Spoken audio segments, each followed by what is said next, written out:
பண்ணலாம் அப்படின்னா திருத்துறைப்பூண்டியில் உள்ள மருந்தீஸ்வரரை போய் தரிசனம் செய்யணும். திருத்துறைப்பூண்டி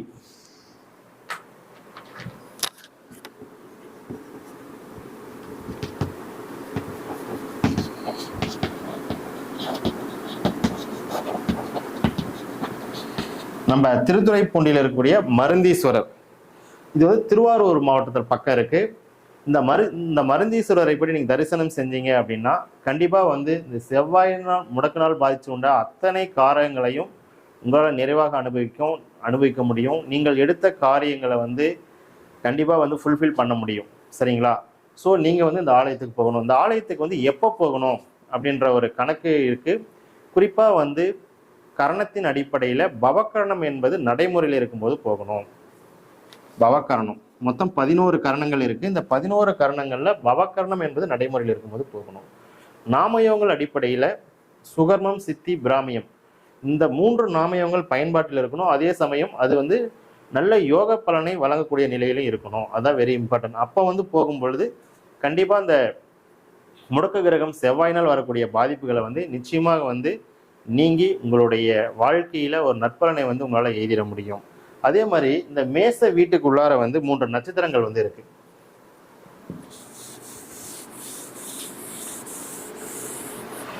அஸ்வினி, பரணி, கிருத்திகை.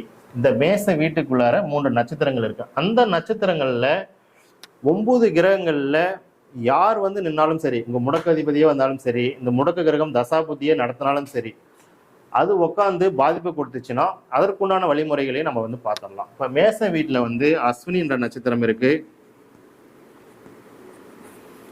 பரணி இருக்கு, கிருத்திகை இருக்கு. இந்த அஸ்வினி, பரணி, கிருத்திகையில 9 கிரகங்கள்ல எந்த கிரகம் நின்று சப்போஸ் உங்க முடக்காதிபதியே நின்று தசாபதியே நடத்திட்டு இருக்காரு, அல்லது உங்களுடைய பாதகாதிபதி மாரகாதிபதியே நின்று பாதிப்பு வந்து கொடுத்துட்டு இருக்காரு அப்படின்னா நீங்கள் வந்து என்ன பண்ணலாம் அப்படின்னு பார்த்தீங்கன்னா, குறிப்பா வந்து அஸ்வினி நட்சத்திரத்தில் உட்காந்துட்டு இருக்கு அப்படின்னா அது என்ன பலன்களை வந்து வெளிப்படுத்தும் அப்படின்னா, குறிப்பா வந்து பாசிட்டிவா இருந்துச்சுன்னா நல்ல அறிவை வந்து கொடுத்துரும். ஃபியூ செகண்ட்ஸ்ல, ஃப்ராக்ஷன்ஸ் ஆஃப் செகண்ட்ல வந்து அவங்க நல்ல முடிவெடுக்கக்கூடிய ஆற்றலை வந்து பெற்றிருப்பாங்க. அதே நெகட்டிவாக இருந்தது அப்படின்னா முடிவெடுப்பதில் குழப்பத்தை வந்து அனுபவிப்பாங்க. அதே மாதிரி அவங்க எடுக்கக்கூடிய முடிவுகளும் தவறுதலாக போகிறதுக்கும் வாய்ப்பு வந்து உண்டு. ஓகேங்களா? அந்த மாதிரி பலன்களை வெளிப்படுத்தும். ஸோ இந்த மாதிரி பாதிப்புகள் இருந்துச்சு அப்படின்னா நீங்கள் செல்ல வேண்டிய ஆலயம் வந்து நம்ம ஸ்ரீரங்கத்தில் உள்ள தன்வந்திரி பகவான்.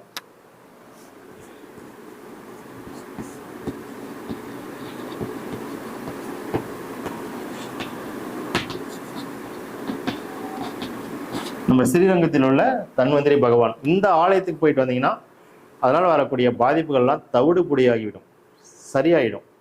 உங்களுக்கு நற்பலன்கள் வந்து கிடைக்க ஆரம்பிச்சிடும். அந்த ஆலயத்துக்கு போகும் பொழுது நம்ம முன்பே பார்த்த மாதிரி நாமயோகத்தின் அடிப்படையில் ஆயுஷ்மான், தூர்வம், சித்தம் நாமயோகத்தில் போகணும். கரணத்தின் அடிப்படையில் பவகரணத்தில் வந்து போகணும். ஓகேங்களா? அதே மாதிரி அடுத்தது வந்து பரணி. இந்த பரணி நட்சத்திரம் வந்து பரணி நட்சத்திரத்தில் உங்கள் முடக்கு கிரகம் வந்து நின்றுட்டு இருக்கு. 9 கிரகத்தில் அது எந்த கிரகம் நின்னாலும் சரி, முடக்க கிரகம் நின்று உங்களுக்கு தோஷத்தை வெளிப்படுத்திட்டு இருக்கு, கெடுபலனை தந்துட்டு இருக்கு அப்படின்னா நீங்கள் வந்து என்ன குறிப்பா வந்து எந்த மாதிரி பலன்களை கெடுபலன்கள் கொடுக்குற மாதிரி இருந்தது அப்படின்னா கண்டிப்பா வந்து சுகபோகங்கள்ல ஒரு கம்ஃபர்டபுள் வந்து இருக்காது. உங்களுக்கும் துணைக்கும் வந்து ஒரு சரியான ஒரு அண்டர்ஸ்டாண்டிங் வந்து இருக்காதுன்னு நம்ம எடுத்துக்கலாம். கேளிக்கை கொண்டாட்டம் இதில் வந்து ஒரு பாதிப்பு கொடுக்கக்கூடிய நிலையில் இருக்கலாம். குறிப்பாக நீங்கள் வந்து வெள்ளி வாங்கலான்னு முயற்சி எடுத்துட்டு இருக்கீங்க, வைடூரி வாங்கலாம்னு நினச்சிட்டு இருக்கீங்க, இதெல்லாம் வந்து உங்களுக்கு நிறைவேறாமல் தடையாகிட்டே வந்துட்டே இருக்கும்.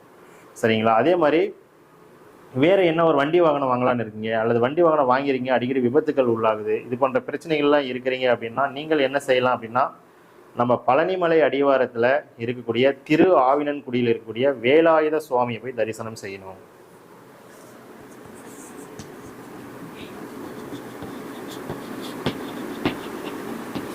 அப்படி போய் செய்யும் பொழுது இதற்குண்டான நற்பலன்களை உங்களால் எய்திட முடியும். குறிப்பாக வந்து எப்போ போனால் அது சிறந்ததுன்னு பார்த்தீங்கன்னா கரணத்தின் அடிப்படையில் தைத்துறை கரணம் என்பது நடைமுறையில் வந்து இருக்கணும். அதே போல் வந்து நாமயோகத்தின் அடிப்படையில் குறிப்பாக வந்து சௌபாக்கியம், வியாகாதம், சாத்தியம் நாமயோகங்கள் நடைமுறையில் இருக்கும்போது போகணும். அப்படி போனீங்கன்னா அந்த பிரச்சனைகள் வந்து சரியாகும்.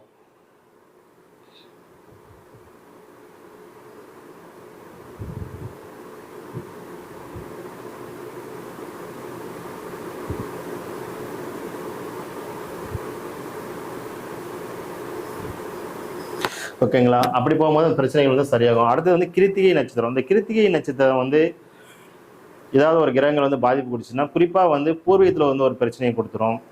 தொழில்ல வந்து ஒரு பிரச்சனையை கொடுத்துரும். ஒரு குழப்ப நிலையை வந்து உருவாக்கி விட்டுரும். தொழில்ல வந்து எப்பொழுதும் வந்து ஒரு கம்ஃபர்டபுளா நீங்க நினைச்ச மாரி வந்து அத வந்து செய்ய முடியாத ஒரு சூழல் வந்து ஏற்படுத்தி கொடுத்துரும். அப்ப நீங்கள் வந்து என்ன செய்யலாம் அப்படின்னு பார்த்தீங்கன்னா, திருச்செந்தூர்ல இருக்கக்கூடிய முருகனை போய் தரிசனம் செய்யலாம். திருச்செந்தூர் முருகனை தரிசனம் செய்யும் பொழுது, அந்த பாதிப்புல இருந்து கண்டிப்பா உங்களால விலகி வர முடியும்.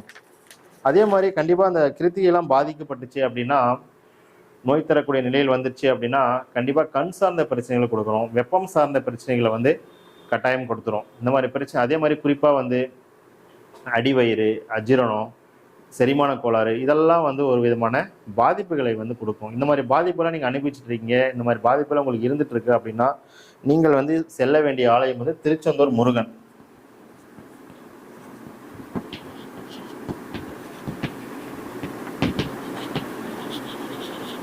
இந்த திருச்செந்தூர் முருகனை போய் நீங்க எப்போ வந்து தரிசனம் செய்யணும் அப்படின்னு பார்த்தீங்கன்னா, கர்ணத்தில பேஸ் பண்ணி நம்ம போனோம் அப்படின்னா, வணிசை கர்ணத்தில நீங்க போகலாம்.